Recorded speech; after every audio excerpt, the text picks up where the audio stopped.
Good morning student. आज हमने एक सुंदर सा टेक्स्ट देखा, पढ़ने का कोशिश किया। उसी टेक्स्ट के आधार पर जो उसका सारमर्म, टेक्स्ट का जो सारमर्म है, हम सोचा कि हमारा विद्यार्थी को इसके बारे में बताए। जब हम ये मानता हूं कि मानव जीवन एक यात्रा का स्वरूप है, जन्म से लेकर मृत्यु तक हम लोग विभिन्न पड़ाव से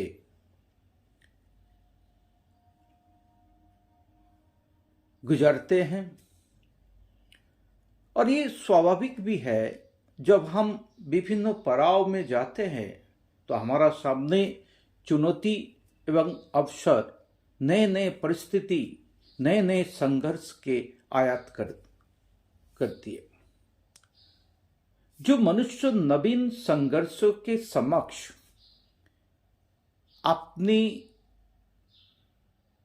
अपनों को आसानी से समर्पण नहीं करते और हर एक चुनौती से वो कुछ सीखकर अपना एक नया संस्करण तैयार कर लेते हैं, और इसी नए संस्करण को आधार बनाकर पुराना संस्करण को ऑब्सोलेट होने के नाते उसको छोड़कर नए संस्करण के साथ जीवन के प्रभाव में जीते हैं, हुई सफल एवं अपने को समृद्ध कर सकता है। नए संस्करण के साथ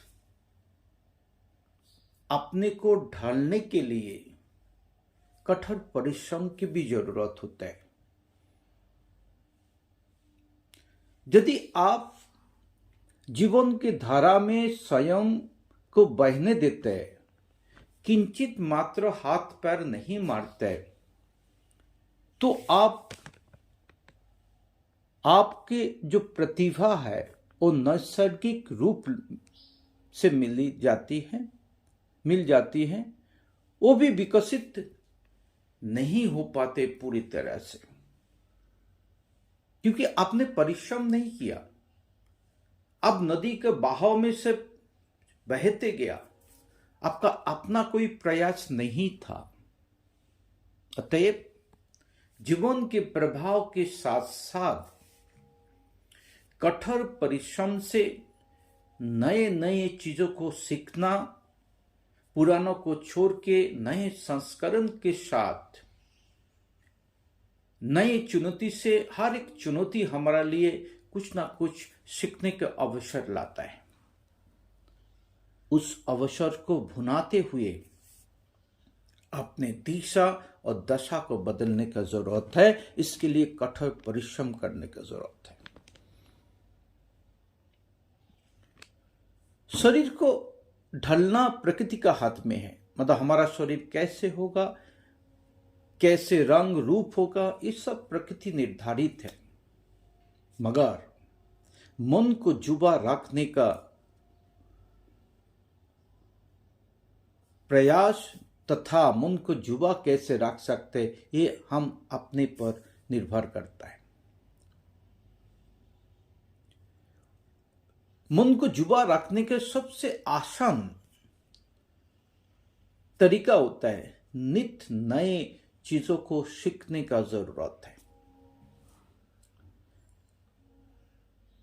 नवीन चीजों को सीखना, उनमें से दहत होने का प्रयास करना मन को जुबा बनाने का सबसे बड़ा अहम तरीका है। हम ये नहीं कह सकते ये हमने नहीं सीखा, हमें ये नहीं जाना, हमने कभी इसको पढ़ा नहीं है। ये बुरापन का लक्षण है,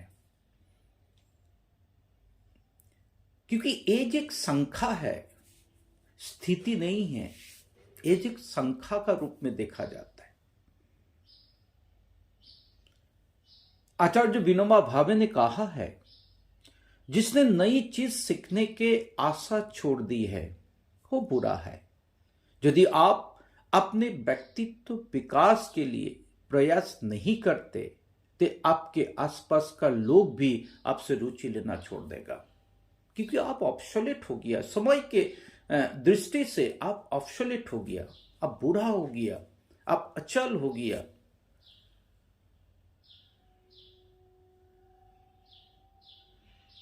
काल के किसी भी एक खंड में वर्षों पुरानी आदतों के साथ अटके रह जाना आपके अकेलापन के कारण है। याद रखिए, यदि मशीनरी को नए संस्करण ना आए तो नई आवश्यकता का अनुसार चलने से बाहर हो जाती है। इसी प्रकार मनुष्य के मस्तिष्क को भी एक मशीन है, मस्तिष्क भी एक मशीन है। इसके नई नई चीजों से ऊर्जावान नए वर्जन देने का, नई कार्य क्षमता, नई सोच देने का जरूरत होता है। कुछ भी नए सीखने का इच्छा हो तो संसार में अगणित विकल्प है। जरूरी नहीं है जो आपकी रुचि के अनुसार सब चीज है। कभी कभार रुचि के कार्य को तिलांजलि भी देना पड़ती है।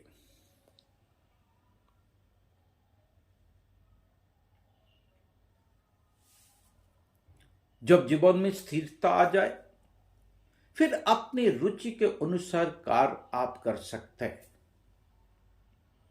मगर समय के आवश्यकता अनुसार अपने आप को अपडेट करना, अपने आप को ऊर्जावान शिक्षित होने का काम करना बहुत ही जरूरी है।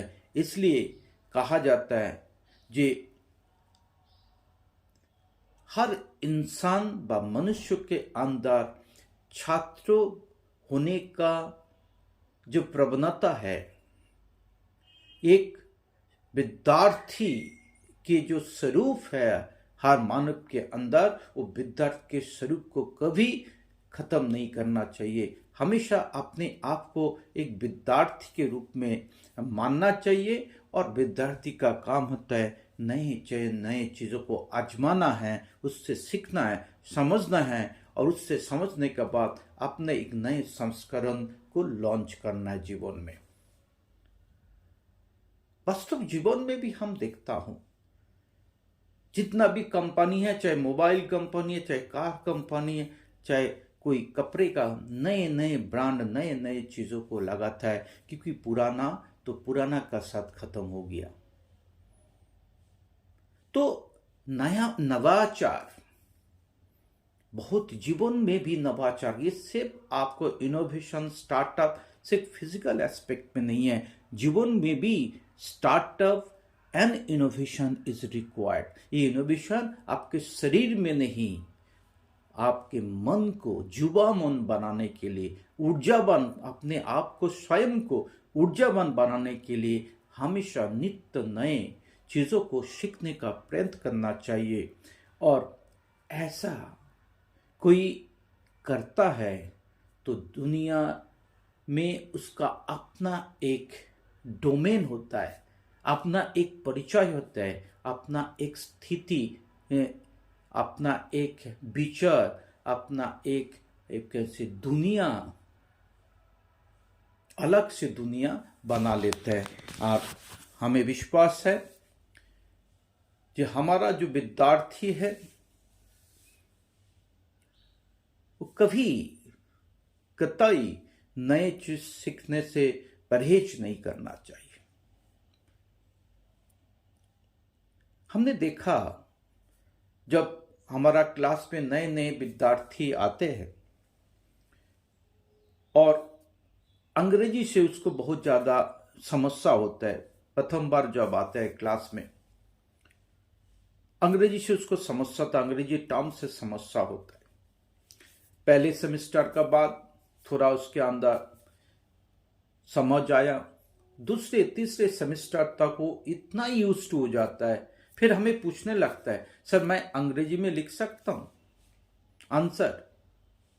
तो ये परिवर्तन है, क्योंकि वो सब बच्चे नए भाषा को सीखने का प्रयत्न किया, कठिनाई आया, समस्याएं आया, उसको हमने प्रेरणा दिया जो बेटा कोई दिक्कत हो हम हैं। तो धीरे धीरे धीरे धीरे उनकी इस भाषा का प्रति व अंग्रेजी में अपने एक्सप्रेशन करने का जो इच्छा है, चाहत तो था मन में, मगर माहौल नहीं बना था। और वही बच्चे जब हम देखते हो रिसर्च कर लिया और रिसर्च आर्टिकल अंग्रेजी में लिखता है, बहुत ही ज्यादा खुशी होता है, मन खुशी से भर जाता है। ऐसे ही प्रयास टेक्नोलॉजी में करना चाहिए। हर टेक्नोलॉजी जो नया संस्करण आता है उसको हमें सीखना चाहिए, उसके अपने हथियार के रूप में इस्तेमाल करना चाहिए, अपने आप को अपडेट करना, अपने आप को मॉडर्नाइज करना, इनोवेट करना, ये सब साधन है। इस साधन को अपना के अपना एक स्थिति को मजबूत करना, अपने ज्ञान को, आपका मन को जुबा बनाना चाहिए। धन्यवाद। फिर कोई ऐसा ही नया वीडियो लेके आपके पास आएंगे। हमें विश्वास है हमारा एक छोटा सा प्रयास हमारा विद्यार्थी को नया मन में नया ऊर्जा देगा, और वो सीखने नए नए चीज़ों को सीखने से कभी उसको एलर्जी व सोफिस्टिकेशन नहीं होगा। और धन्यवाद।